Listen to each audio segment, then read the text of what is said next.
Halo, saya Ariel Noah. Jangan lupa kalian subscribe channel ini ya. Channel Karam Kali Aja Seram.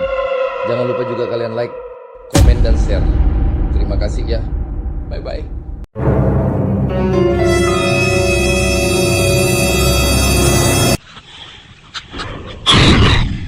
Kali Aja Seram.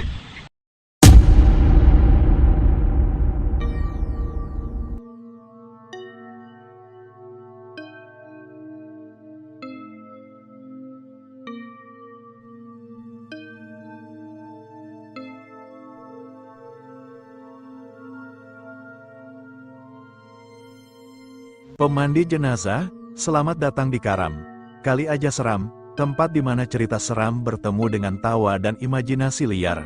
Kali ini, kita punya cerita yang bakal bikin kalian mikir dua kali buat bantu-bantu di rumah duka.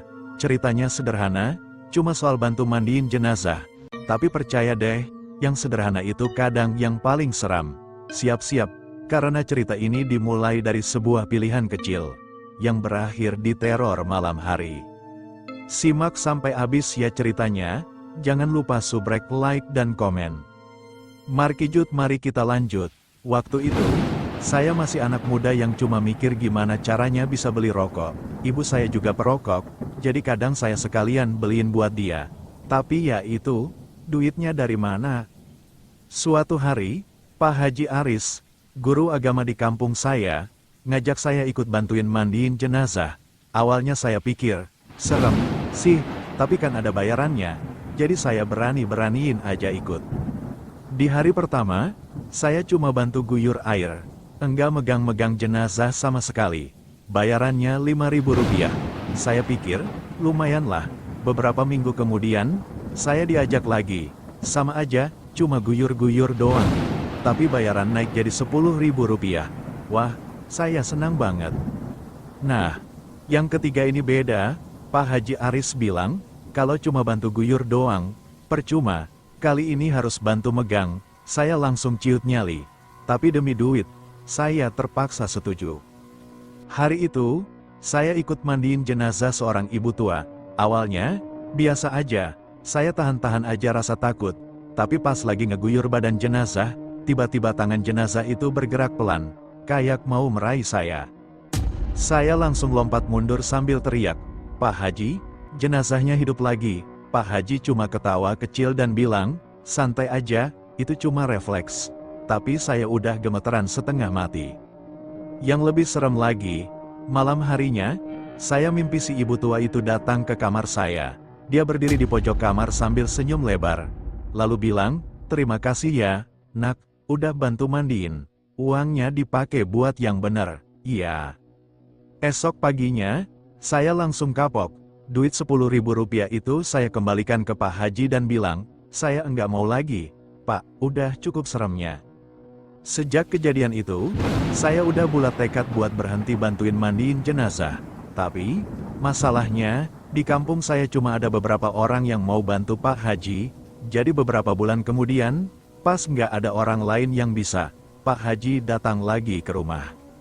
"Nak, cuma kamu yang bisa bantuin kali ini," katanya dengan nada memohon. Saya langsung geleng kepala, "Pak Haji, saya udah kapok, malam-malam masih sering mimpi jenazah waktu itu." Pak Haji ketawa kecil, "Ah, nggak apa-apa, itu kan cuma mimpi.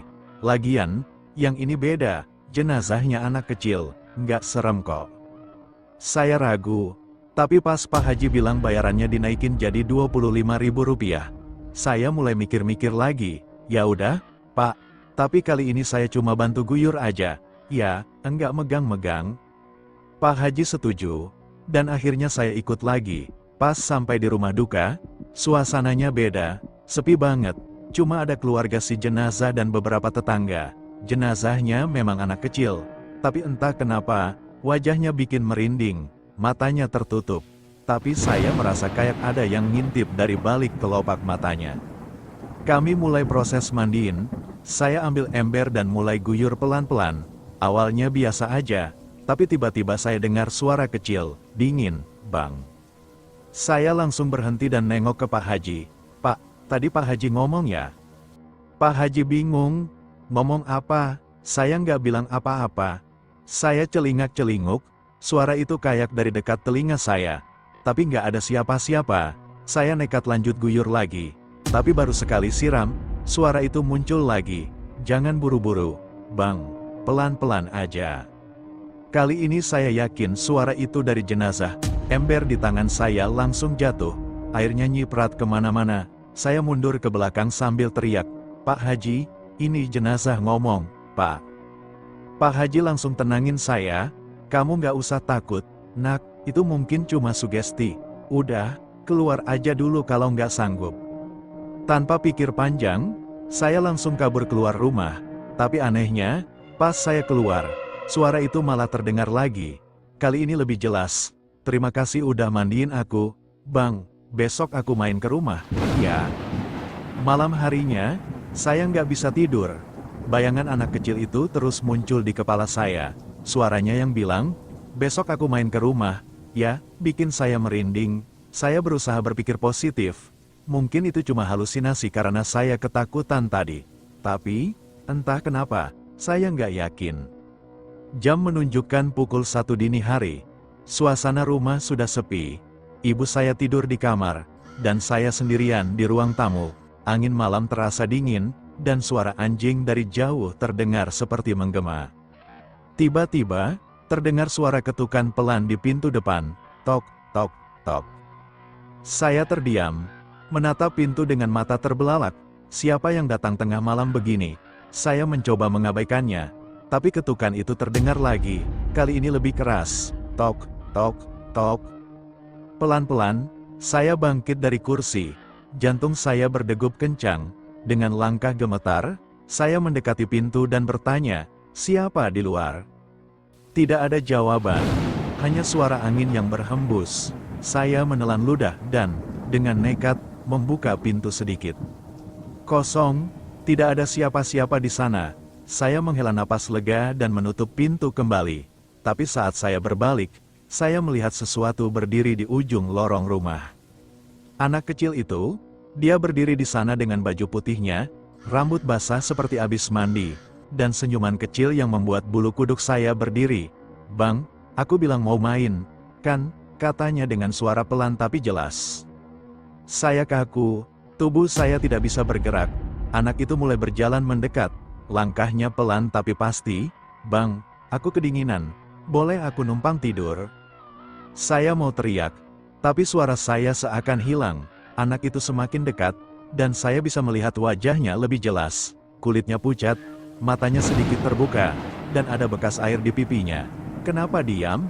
Bang, aku cuma mau main." Dengan sisa tenaga, saya akhirnya bisa bergerak. Saya langsung lari ke kamar ibu saya dan membangunkannya. Bu, ada anak kecil di rumah." Ibu saya kebingungan. "Anak kecil apa?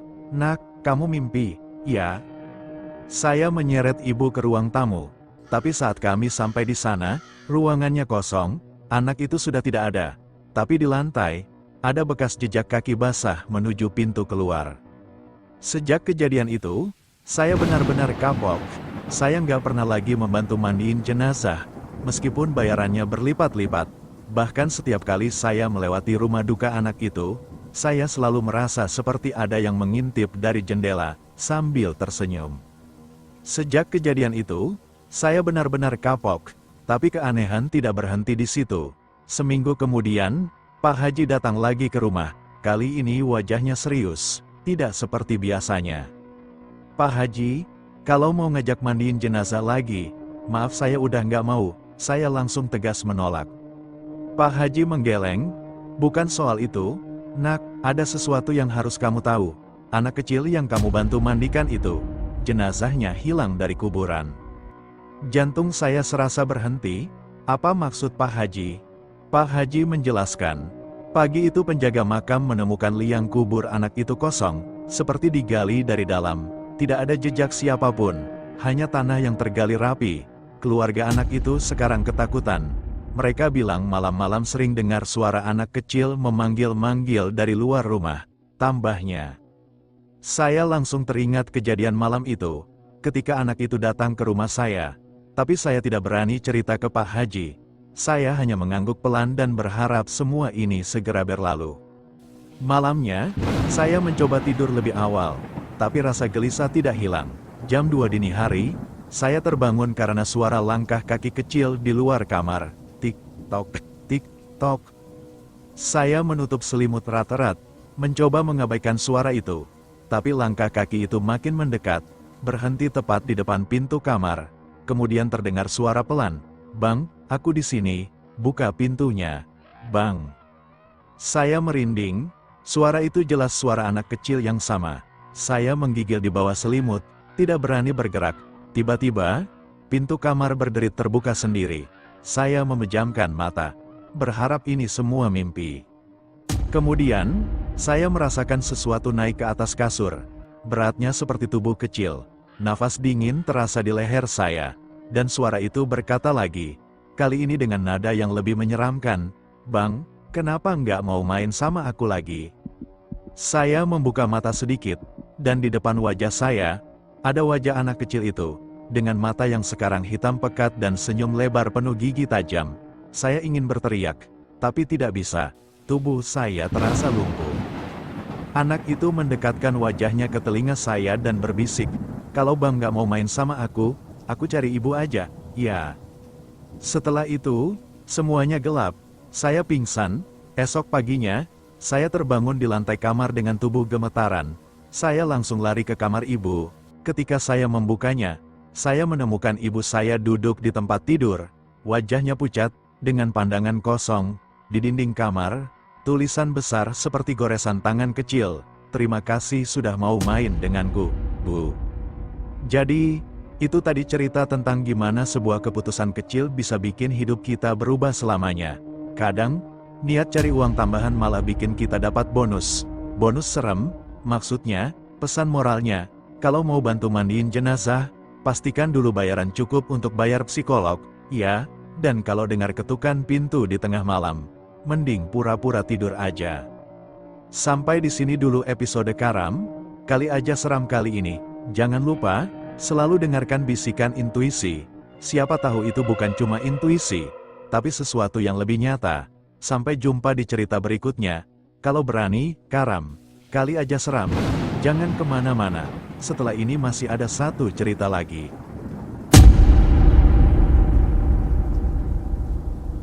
Buat kamu yang lagi nganggur, kamu bisa daftar Maxim aja, lumayan buat tambahan.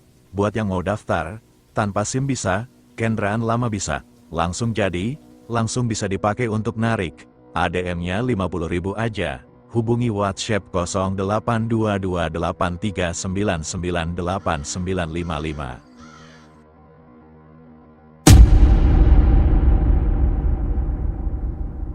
Selamat datang di Karam, Kali Aja Seram, tempat kalian mendengar kisah-kisah yang bikin bulu kuduk berdiri. Tapi disampaikan dengan cara yang gak bikin kalian ketakutan sendirian. Malam ini, kita punya cerita dari seorang narasumber yang, katanya, cuma mau kos di tempat yang dekat dengan tempat kerja. Tapi siapa sangka, pencarian kos itu malah membawanya ke pengalaman yang gak bakal dia lupakan seumur hidup. Dengarkan baik-baik cerita ini. Tapi hati-hati, siapa tahu, ada yang mendengar bersama kalian. Jangan lupa subrek, like, dan komen ya. Markilai, mari kita mulai.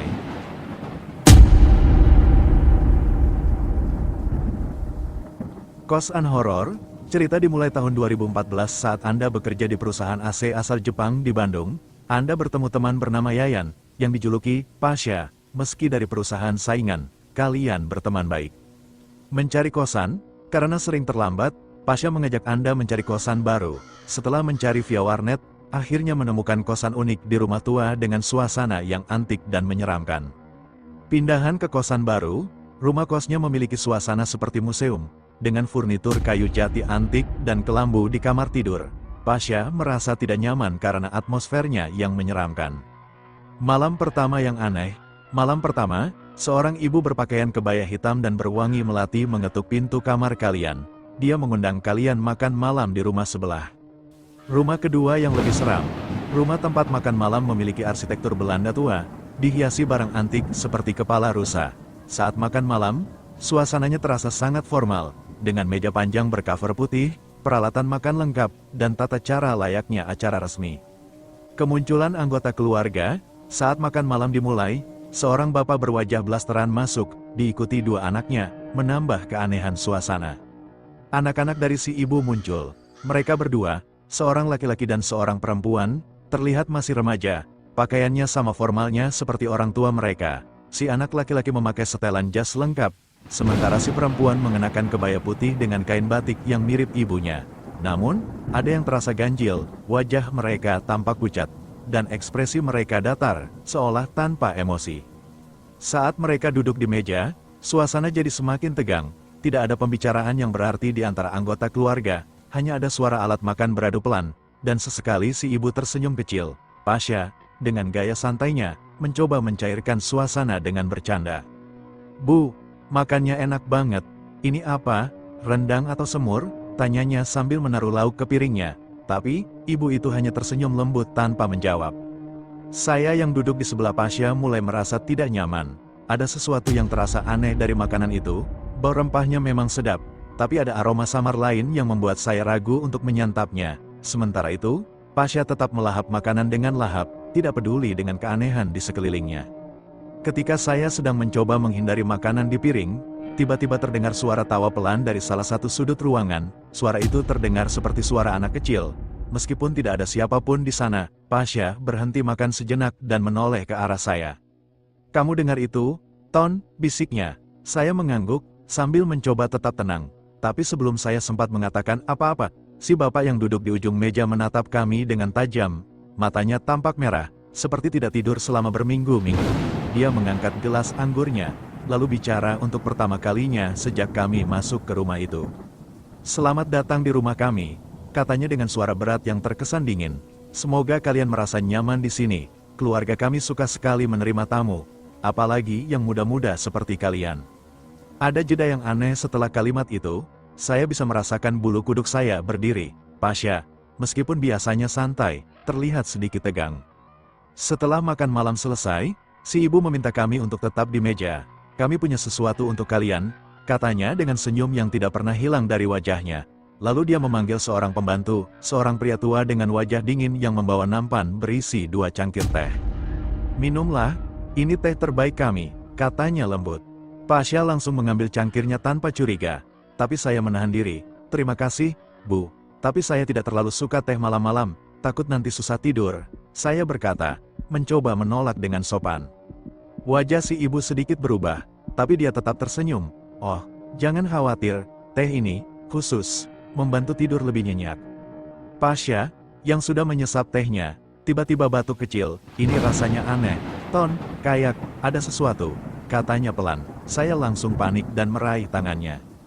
"Pasha, kita harus pergi sekarang," bisik saya. Sebelum kami sempat berdiri, si bapak tiba-tiba tertawa pelan. "Ah, kalian tidak bisa pergi begitu saja. Malam masih panjang, dan cerita baru saja dimulai," katanya dengan nada yang semakin menyeramkan. Saya menarik lengan Pasha dengan panik, tapi dia tampak mulai lemas. "Ton, badan saya kayak berat banget," katanya pelan sambil mencoba berdiri, tapi kakinya goyah. Saya langsung tahu ada yang tidak beres dengan teh yang dia minum. "Ibu, terima kasih atas makan malamnya, tapi kami harus pulang," kata saya sambil mencoba tetap tenang, meski jantung saya berdegup kencang. Namun, si ibu tetap tersenyum sambil berkata, "Tidak perlu buru-buru, Nak, kalian baru saja tiba." Suaranya terdengar lebih dingin dibandingkan sebelumnya, dan senyum yang tadi terlihat ramah kini terasa seperti senyuman predator. Saya mencoba membopong Pasha, tapi saat itu, suara langkah kaki mulai terdengar dari atas lantai kayu rumah itu. Langkah-langkah kecil yang berjalan pelan, mendekat ke arah tangga. Saya menoleh, dan di sana, terlihat seorang anak kecil dengan pakaian serba putih. Dia berdiri di atas tangga, memandang kami dengan tatapan kosong. "Mereka harus tinggal di sini," kata anak itu dengan suara datar, hampir seperti bergumam. Saya merinding, tapi mencoba menguatkan diri. "Pasha, ayo kita keluar sekarang juga," kata saya sambil memaksa dia untuk berdiri. Namun, sebelum kami sempat melangkah ke pintu, si bapak yang tadi duduk di ujung meja berdiri. Dengan langkah perlahan, dia mendekati kami sambil berkata, "Kalian tamu istimewa kami malam ini, tidak sopan jika pergi tanpa pamit." Wajahnya kini terlihat lebih menyeramkan. Matanya yang tadi merah kini semakin berkilat, seperti mata seekor binatang buas di kegelapan. Saya mencoba menggerakkan kaki, tapi tiba-tiba terasa seperti terikat di tempat. Di saat yang sama, lampu-lampu di ruang makan berkedip beberapa kali, lalu mati total. Ruangan kini hanya diterangi oleh cahaya lilin di meja makan. Saya mendengar Pasha berbisik pelan di sebelah saya, "Ton, tolong, mereka bukan manusia." Dalam kegelapan, suara tertawa kecil mulai terdengar dari segala arah. Suara anak-anak, suara orang dewasa, semua bercampur jadi satu, membuat suasana semakin kacau. Saya memejamkan mata dan menarik napas panjang, mencoba mencari jalan keluar.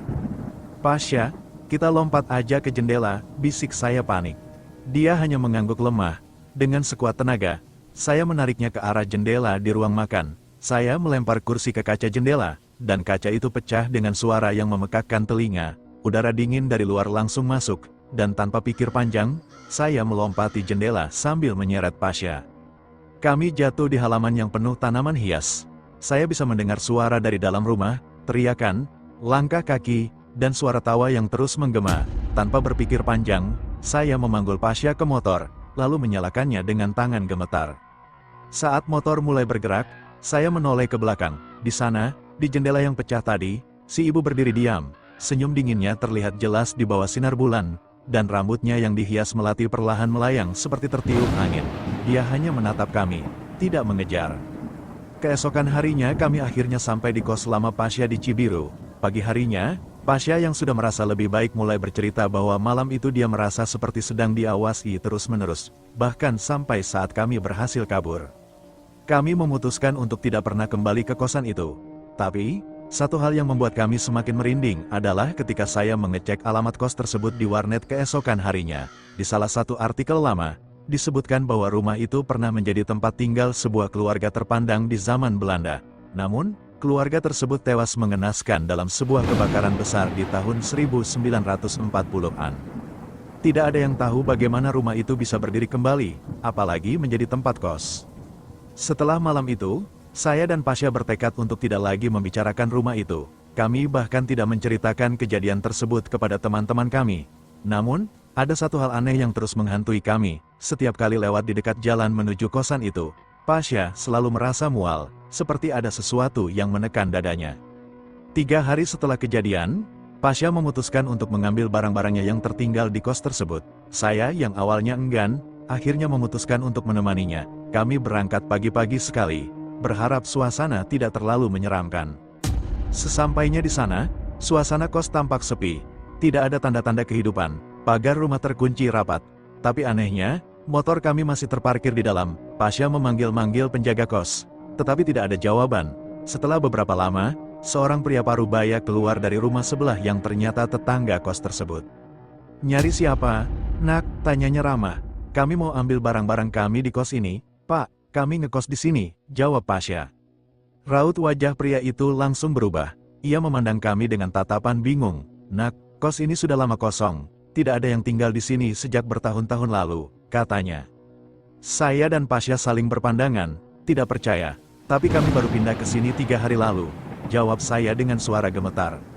Pria itu menggeleng. "Tidak mungkin, rumah ini sudah kosong sejak pemiliknya meninggal dunia. Kalau kalian tidak percaya, coba lihat ke dalam," katanya sambil menyerahkan kunci pagar. Dengan tangan gemetar, Pasha membuka pagar, dan kami masuk ke halaman. Rumah itu kini tampak sangat berbeda dari 3 hari lalu. Tidak ada tanaman hias yang rimbun, hanya semak belukar liar yang memenuhi halaman. Cat rumahnya kusam, pintu dan jendelanya tertutup rapat dengan kayu yang sudah lapuk. Pasha membuka pintu rumah dengan ragu-ragu, dan saat kami masuk, bau pengap dan debu langsung menyergap. Semua barang yang sebelumnya terlihat antik dan terawat kini berubah menjadi puing-puing usang. Tidak ada meja makan mewah, tidak ada cermin besar, bahkan kamar kami terlihat kosong, tanpa ranjang atau kelambu seperti sebelumnya. Kami hanya berdiri terpaku, tidak bisa berkata-kata. Semua yang kami alami 3 hari lalu terasa seperti mimpi buruk yang sangat nyata. Sebelum kami pergi, pria tadi kembali menghampiri dan berkata, "Oh iya, kalau kalian sempat bertemu seorang wanita tua di rumah itu, hati-hati, dia adalah nyonya pemilik rumah yang sering muncul untuk mengundang tamu ke rumahnya.